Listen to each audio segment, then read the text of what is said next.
When buying something on Craigslist, I use my spam email to lowball the seller by a lot. Then I use my regular email to give a reasonable offer that is still a good amount under the asking price. I almost always have my offer accepted.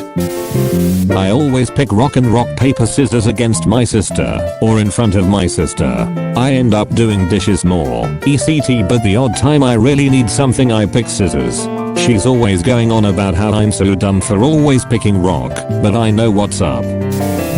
If you wanna download movies, music, or software, just Google them and read the DMCA complaints on the bottom of the search results. All the copyrighted material is conveniently listed there and where you can get them. Good guy Google. If you ever go to a country concert where something that implies you are in the military, you won't pay for a drink the whole night. If you're hungry and it's between 6 AM to 8 AM, you can get free continental breakfast from pretty much any hotel you walk into. It helps if it's busy. When lying, always include something slightly embarrassing or something that makes you look bad as part of your story.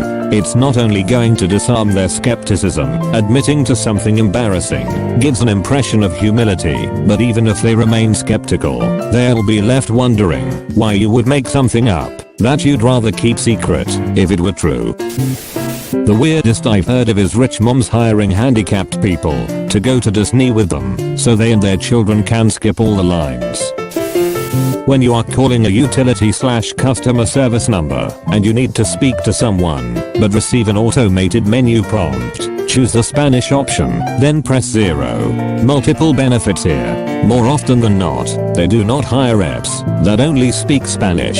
They will most likely be bilingual and will handle overflow calls in English anyway. Second, Spanish speakers are less common in India, so the Spanish speaking call centers are usually located in the US. So when you get the rep, you will not have to deal with language barriers often encountered with the Indian reps. In addition, the wait is usually not as long. Source: I used to work at a title company, and this usually worked when calling large corporate banks. A drug dealer in DC taught me to pick my nose if the police are staring at me. No one picks their nose if they think someone is watching them, so it's the ultimate way of being nonchalant. When career hunting, flagging Craigslist posts as spam after applying, or taking down flyers for a position, like at a college campus, cuts down on the competition. I'm actually teaching a class on how to carry out all sorts of scams. Registration fee is $500, cash or money order only. I post fake job ads on Craigslist for positions I'm interested in. I get tons of resumes from people who are looking for similar positions in my area. Then I make sure my resume stands out from the rest when I apply for a real job. I buy organic produce, but use the self-checkout and ring it up as the non-organic version. Yes, I'm a rebel. I used to do the same, but would go crazy with it. I don't know if they fixed this, but Fresh and Easy used to ring up bananas at self-checkout by count, not by weight. They don't weigh the banana. I'd ring everything up as bananas and just pretend to scan them. 10-pound bag of frozen chicken, 25 cents. Huge jug of laundry detergent, same. Anything. All I have to say in my defense is that you gotta do what you gotta do when your broken food stamps don't make it through the month. I'm doing much better now and no longer steal food and household supplies. Edit. Imadude. Decent looking. I would say it's 50/50 on guys and women offering it. Mostly chicks tough. Entering the partying/rate scene. I tell everyone I've never done any drugs. Suddenly everyone offers me cocaine, ecstasy, pot, LSD. I think I've had $200 worth of drugs each weekend for free. Same with liquor. I'm not drinking tonight, boom. Everyone gives me booze. It's like everyone wants to break your integrity as soon as you tell them you are not doing whatever they are doing. If you look like you know what you're doing, no one will bother you. To prove this, in college, a friend and I walked into the student union holding a clipboard, walked straight over to a table, picked it up, and walked out with it without anyone saying anything. If someone hurts your feelings, dedicate much of your free time and energy into finding ways to humiliate them and ruin their life. It can become a very fun exercise, leading to increases in problem-solving abilities and the gaining of inexpensible life lessons. I have a bunch. Here are a couple of my faves. Buy the cheapest ticket you can find for a sporting event you want to attend 1 hour before it starts. Log into StubHub to see which nice, but not heavily secured, seats are still available at a price point higher than the competition. Write a few of them down, and chances are you can sit there all game without any issue. Keep your next parking ticket, pay online, and put it on your windshield whenever you need to park illegally. If you call in sick to work, always say your doctor is a she.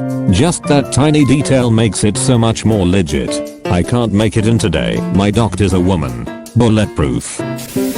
When phoning up your internet service provider, rather than waiting through the robotic voice thing, choose the option to say you want to quit their service. This way you will talk to a human faster, as they will persuade you to keep business with them.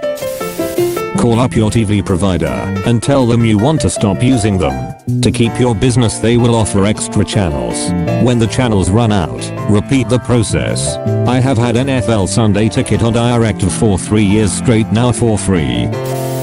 Have a set of pictures on your phone of yourself in your apartment. Send one to your GF before you go to sleep when you're actually getting shit-faced with your friends.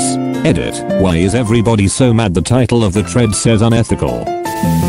Never tell vendors for your wedding that you're hiring them for a wedding. It's an event or reunion.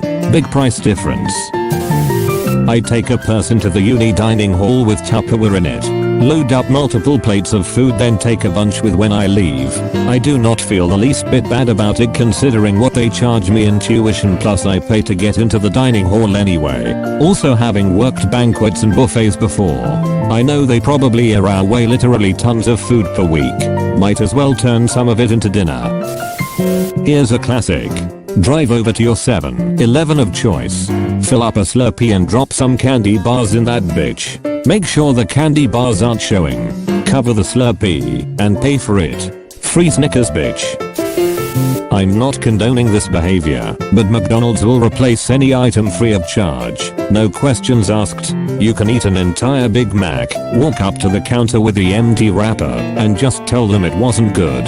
They'll make you another, free of charge. I love this one.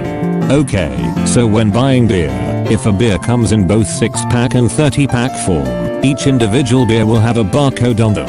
If you scan this barcode at self-checkout, it will come up as a 6-pack. So, rip an inconspicuous hole into the side of the 30-pack and line a beer's barcode with your tier. Be careful, make sure the box can still be carried without the small rip turning into a larger one. During self-checkout it can get sketchy.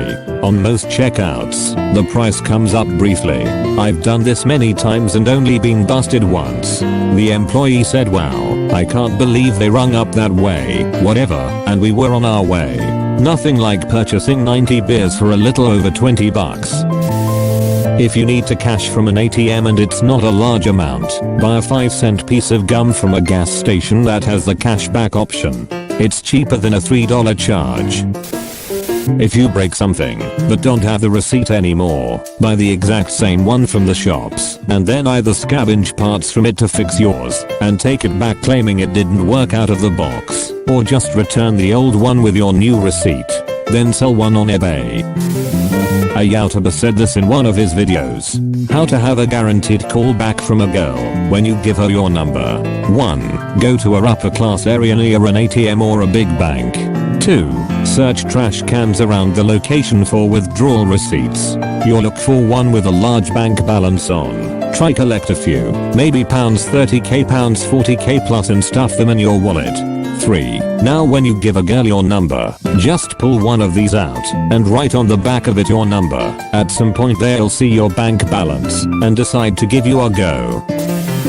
For apartment dwellers, when the local newspapers get delivered to the building, pilfer all the tequila coupons. Mad criminal mastermind over here.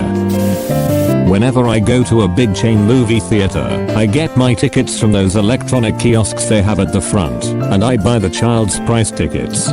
They're way cheaper. The guy ripping the tickets never gives a shit.